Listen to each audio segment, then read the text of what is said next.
मो बो से मो बो।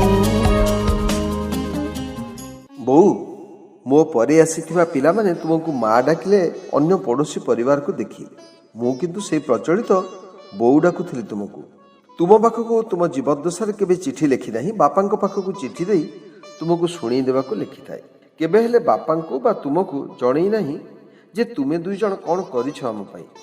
निज प्रति सबु प्रकार अणहेला करी पिलामानक पई तिळे तिळे रक्त देइछ। हाड़भंगा परिश्रम करी ओ अजस्र त्याग करी आम समस्त को मनीष करिछ। मात्र पितृ ऋण किए सुझी पारे।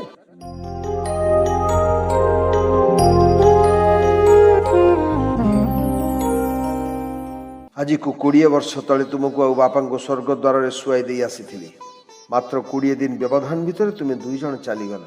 ये व्यवधान आउ कम होइथिले केवल बापांकर प्रेत क्रिया होइथांता तुमर शुद्धि क्रिया होई न थांता।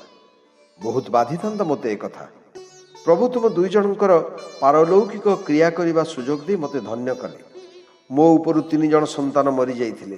तुमे कहूथिल नाना व्रत उपवास करिबा परे मोर जन्म होइथिला। बापांको ना थिला कुलमणि।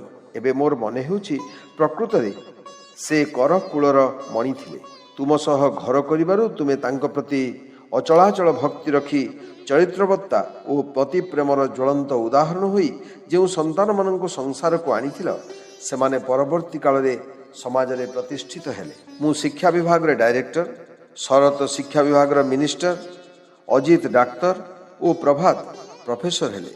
स्वाभाविक मानविक आह्लाद रे तुमे जेतेबेले तुम पुओ मानक पद पदवी उल्लेख करी गौरवान्वित हेउथिल मु सेतिकी बेले थट्टा करी कविता जोड़ुथिली।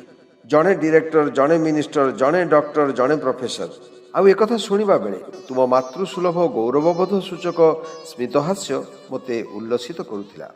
मोर चरित्र सुलभ प्रकृति रे मु कथोपकथन रे रस सृष्टि करिवा पई हास्यरस उद्दीपक थट्टा परिहास करिथाई। गुरुजन समसामयिक कल्याणी कनिष्ठ मानक सह मध्य परिहास करे। तुम सह अधिकांश समय रे परिहास करी आनंद पाई थाए।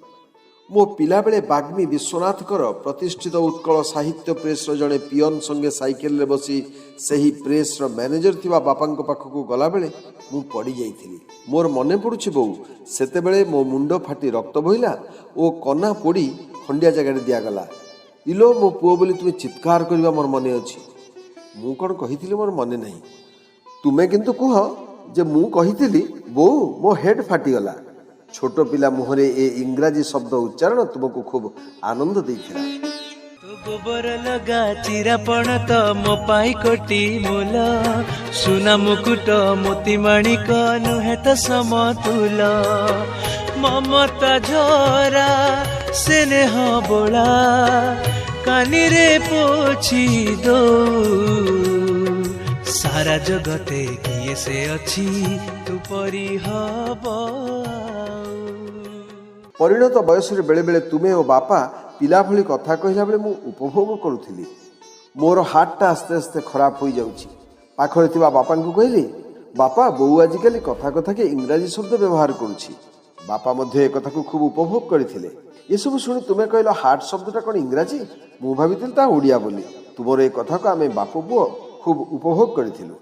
मु थरे आंब आनिथिली। पिला बेले गाँ तोटारू आंब तोली मन इच्छा खाउथिबा बापांकर आंब प्रति बड़ आसक्ति थिला। तांको शरीर असुस्थ थिबारु डाक्तरଙ୍କ परामर्श रे आंब बेसी खाइबाकू तांको मना थिला। तांकर प्रबल आग्रह हेतु मु तांको गोटिए बा दुईटी छोट आंब देबाकू तुमको कहिथिली। तुमे देई देला। ऑफिस रु फेरी बापांको पचारली बापा आंब खाइछ? बापा कहले तो बोऊ मते आंब देउ नाही। मु बड़ व्यस्त होई तुमको कहली बोऊ एते कहि जाइथिली गोटे भी आंब बापांको देला नाही। तुमे कहलो मु देइछि से खाइछंती। तांकर किछि मने रहु नाही। बापांक संगे टिके मजा करिया पई कहिली बापा बोऊ खोजी तुमे आंब खाइछ तुमे केमिति मना करूछ? बापा कहले मु खाई नाही से मो ना रे मिछ कहूछि। तुमे ओ मु दुहे मिसी बापांकर ए कथा को उपभोग करुथिले। बाळ वृद्ध समान परी बापा पिलांक भली हेउथिले। सेते बेले तुमे तांकर मा होई शासन करी बेले बेले मृदु भर्त्सना करुथिल। अन्य समय मध्य बापांक भली क्रोधी प्रतापी पुरुष तुम प्रभारे मिलन होई जाउथिले। बापांक प्रिय आंब गछ पितृ पितामह अमलरू काळेई आंब गछ नाम समस्तंकर प्रिय थिला। चक्रांत करी ताकू आम वंशीय जणे काटी देई बात्यारे भांगीगला बोली कहिले ओ तार सत्ता लोप करदेले। ए घटना जानी बापा अत्यंत क्रोधान्वित हेले ଓ ପୋଲିସର ସାହାଯ୍ୟ ନେଇ କାର୍ଯ୍ୟାନୁଷ୍ଠାନ କରିବେ ବୋଲି ଖୁବ୍ ବିରକ୍ତ ହେଲେ। ମନ ତାଙ୍କର ଖୁବ୍ ଅଶାନ୍ତ ହୋଇଗଲା। ତୁମେ ମୃଦୁ ଶାସନ କରି କହିଥିଲ, କାହିଁକି ପାଟି କରୁଛ ମ? ସାଙ୍ଗରେ ସବୁ ସମ୍ପତ୍ତି ନେଇ କ'ଣ ଯିବ? ବୁଢ଼ାଟିଏ ହେଲଣି, ଏଥିରେ କାହିଁକି ବସୁଛ? ବାପା ମଧ୍ୟ ଶିଶୁ ପରି ଶାନ୍ତ ହୋଇଗଲେ। କେତେ ଗାଳି ଖାଇଛ ମୋ ଲାଗି ତାଙ୍କଠାରୁ ତୁମେ? ମୋତେ ତୁମେ ମୁହଁ ଦେଇ ଗେଲବସର କରିଦେଇଛ ବୋଲି ତାଙ୍କର ଅଭିଯୋଗ।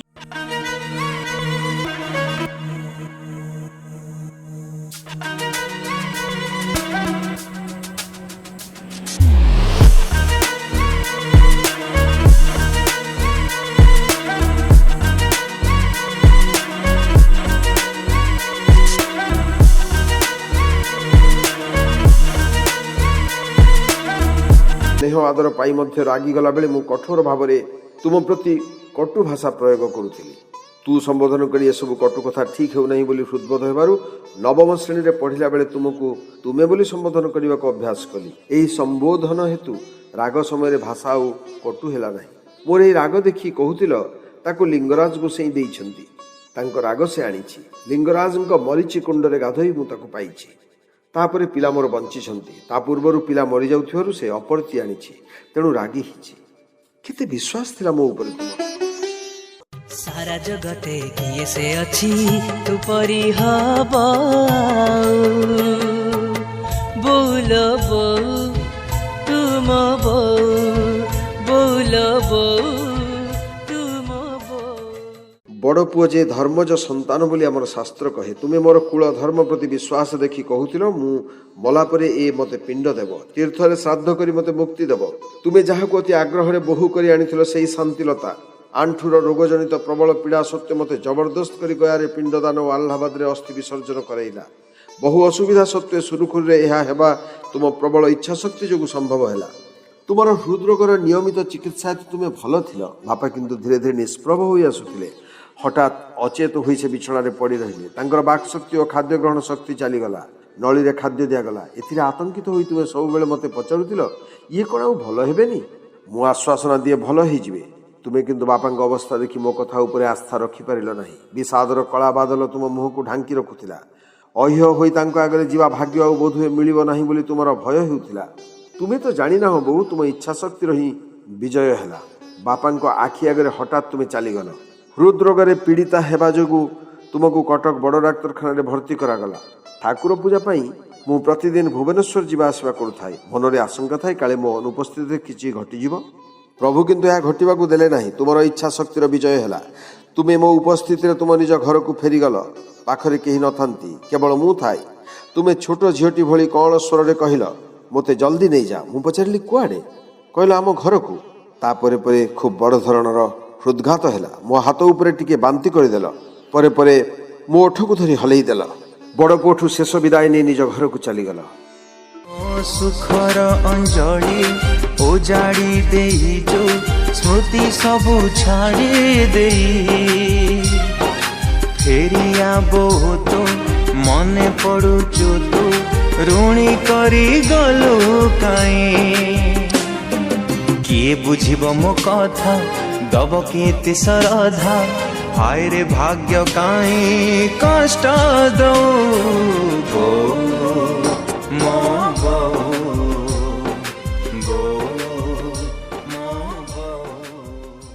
ପିଲାଟି ଦିନୁ ସବୁ କଥା ଗୋଟି ଗୋଟି କରି କୁହ।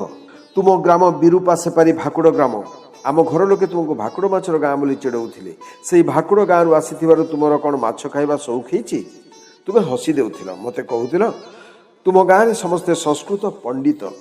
ପାଣ୍ଡିତ୍ୟ କୁଢ଼ କୁଢ଼ ହୋଇ ସେ ଗ୍ରାମରେ ରହିଛି। ଦୂର ପ୍ରବାସରୁ ଲୋକେ ଆସି ଏହି ଗ୍ରାମର ସଂସ୍କୃତ ଟୋଲରେ ସଂସ୍କୃତ ପଢ଼ୁଥିଲେ। ତୁମ ବାପା ଲମ୍ବୋଦର ମିଶ୍ର ସେ ସମୟରେ ପ୍ରଥମ ଏଣ୍ଟ୍ରାନ୍ସ ପାସ୍ ବ୍ୟକ୍ତି ଥିଲେ। ସେ ସମ୍ବଲପୁର ମାଇନର ସ୍କୁଲର ହେଡ଼ମାଷ୍ଟର ଥିଲେ।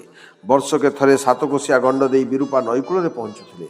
ଥରେ ସେ ବେମାର ପଡ଼ିଥିବାରୁ ମହାଦେବଙ୍କ ପାଖରେ ଅଧିଆ ପଡ଼ିଲେ।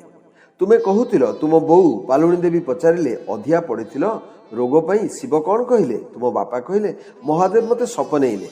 ରୋଗ ବିଷୟରେ କିଛି ନ କହି ମୋତେ କହିଲେ, ଘରକୁ ଯା, ତୋର ଗୋଟିଏ ଉମା ହେବ। ଏହାପରେ ତୁମର ଜନ୍ମ ହୋଇଥିଲା। ଆଜି ଏଠି ରହି ମୁଁ ଭାବୁଛି, ସତରେ ତୁମେ ପାର୍ବତୀ ମାତାଙ୍କର କଳା ନେଇ ଆସିଥିଲ। ତୁମ ଜୀବଦ୍ଦଶାରେ ସାନଠାରୁ ବଡ଼ ପର୍ଯ୍ୟନ୍ତ ଯିଏ ତୁମ ସମ୍ପର୍କରେ ଆସିଛି, ତାକୁ ସ୍ନେହ ବନ୍ଧନରେ ବାନ୍ଧି ରଖି ମାତୃତ୍ୱର ସ୍ପର୍ଶ ଦେଇଛ। ଶିବଙ୍କଠାରେ ଅଚଳା ଭକ୍ତି ଥିଲା ତୁମର। ତାଙ୍କୁ ବ୍ରତ ଉପବାସ କରି ମୋତେ ପାଇଛ ବୋଲି ମୋତେ ଓ ଅନ୍ୟମାନଙ୍କୁ କହୁଥିଲ। ସେଇ ଭାକୁଡ଼ ଗାଁରେ ଭାଗବତ ସପ୍ତାହ ବସେ। ଭାଗବତ ଗାଦି ପାଖରେ ତୁମେ ମାନସିକ କରିଥିଲ, ଏ ପୁଅଟି ଜୀଇ ରହିଲେ ତା ପଇସାରେ ଭାଗବତ ସେଟ୍ ଭାଗବତ ଗାଦିକୁ ଦେବି। ମୁଁ ସେତେବେଳେ ଗର୍ଭରେ ଥିଲି। 1950 ମସିହାରେ ରେଭେନ୍ସା କଲେଜରେ ଦ୍ୱିତୀୟ ବାର୍ଷିକ ଆଇଏ ପଢ଼ିଲା ବେଳେ କଟକ ବେତାର କେନ୍ଦ୍ରରେ ନାଟକରେ ଅଭିନୟ କରି 15 ଟଙ୍କା ଲେଖାଏଁ ମାସକୁ 2 ଥର 30 ଟଙ୍କା ପାଉଥିଲି। ପ୍ରଥମ ଥର 15 ଟଙ୍କା ପାଇଲାରୁ ତୁମେ କହିଲ ମୋତେ ଗୋଟେ ଭାଗବତ ସେଟ୍ କିଣିଦେବୁ, ମୁଁ ଗାଦିକୁ ଦେବି। ସେତେବେଳେ ଭାଗବତ ସେଟ୍ର ଦାମ୍ ଥିଲା 12 ଟଙ୍କା। ମୋର ଯତ୍କିଞ୍ଚେ ଧର୍ମଭାବ ଶାସ୍ତ୍ରଲବ୍ଧ ଜ୍ଞାନ ଦେଖି କହୁଥିଲ, ସୁକମନି ଭଳି ଗର୍ଭରେ ଥାଇ ତୁ ଭାଗବତ ଶୁଣିଛୁ, ତେଣୁ ତୋର ଏସବୁ ହୋଇଛି।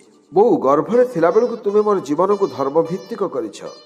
ଜଗନ୍ନାଥ ଦର୍ଶନ କଲି ମ୍ୟାଟ୍ରିକ୍ ପରୀକ୍ଷା ପରେ। ତା ପୂର୍ବରୁ ବାପା ଆଉ ତୁମ ସାଙ୍ଗରେ ଲିଙ୍ଗରାଜ ମନ୍ଦିର ଯାଇ ଶିବଙ୍କ ମହିମାର ପରିଚୟ ପାଇଥିଲି।